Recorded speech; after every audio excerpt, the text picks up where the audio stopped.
Yang pertama adalah Masjid Nabawi.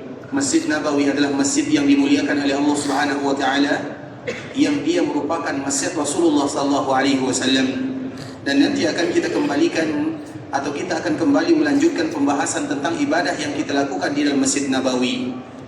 Kemudian yang kedua adalah Masjid Quba, masjid yang pondasinya iman dan takwa, dan lokasinya juga masih berada di bagian tanah haram. Bahkan Masjid Quba merupakan ujungnya tanah haram, karena itu merupakan di antara tanda tanah haram yang ada di kota Madinah, karena Madinah itu diapit oleh dua lembah, sebagaimana juga dibatasi oleh dua gunung atau dua bukit. Bukitnya bernama Bukit Ir dengan Bukit Thur, sedangkan lembahnya bernama Lembah Waqim dan Lembah Wabrah. Dan Lembah Waqim itu adalah sebuah daerah yang tidak jauh dari Quba, sebagaimana Lembah Wabrah itu ikhwatul Islam juga tidak jauh dari Masjid Qiblatain atau yang kita kenal dengan Masjid Bani Salimah.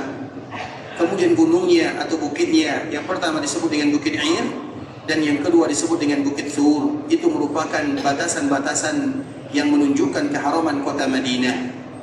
Sehingga Masjid Quba itu masih bagian daripada tanah haram. Artinya di kota Madinah ikhwatul Islam, dua masjid inilah yang harus kita kunjungi.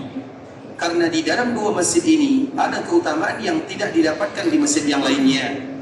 Sedangkan masjid yang lainnya yang ada di kota Madinah, selain daripada dua masjid ini, keutamaannya sama dengan masjid-masjid yang ada di dunia. Masjid apapun yang ada di kota Madinah tidak ada keutamaannya kecuali dua. Yang pertama, karena keberadaannya di kota Madinah di tanah haram. Yang kedua, karena dia adalah rumah Allah Subhanahu wa taala yang ada di dunia. Itu saja. Artinya sama dengan masjid-masjid yang lainnya. Maka ketika kita berkunjung ke kota Madinah, misalnya kita ingin pergi ke Masjid Bani Salimah. Masjid Bani Salimah itu yang kita kenal dengan Masjid Qiblatain misalnya. Dikala kita berada di sana, tidak ada fadilah. Dikala kita berada di sana, tidak ada keutamaan khusus kecuali dua. Yang pertama itu adalah masjid, karena setiap masjid itu mulia.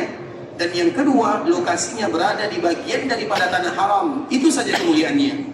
Sedangkan berapa keutamaan orang sholat di sana sama dengan yang lainnya. Begitu juga dengan masjid-masjid yang ada di kota Madinah. Semua masjid yang ada di kota Madinah, hanya Masjid Nabawi dan Masjid Quba yang ada keutamaan sebagaimana yang telah kita sebutkan.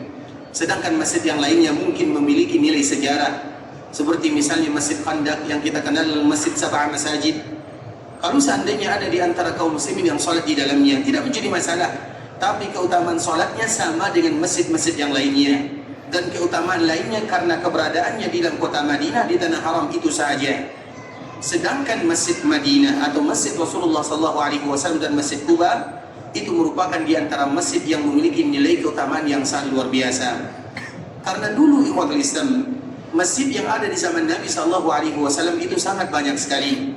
Atau sebagaimana yang kita kenal dengan istilah musalla atau surau. Karena para sahabat Nabi, setiap kali mereka ingin membangun masjid, artinya bukan masjid jami', masjid yang hanya dijadikan untuk salat 5 waktu sahaja, maka mereka minta izin dulu kepada Nabi SAW. Kemudian Nabi SAW salat di sana. Kemudian setelah Nabi salat di sana, maka baru mereka membukanya. Kemudian dijadikan bagian daripada masjid. Dan jumlahnya kurang lebih ada 46 masjid ikhwatul Islam, yang mana Nabi SAW pernah salat di sana. Tapi tidak ada nilai keutamaan khusus ketika kita salat di masjid tersebut.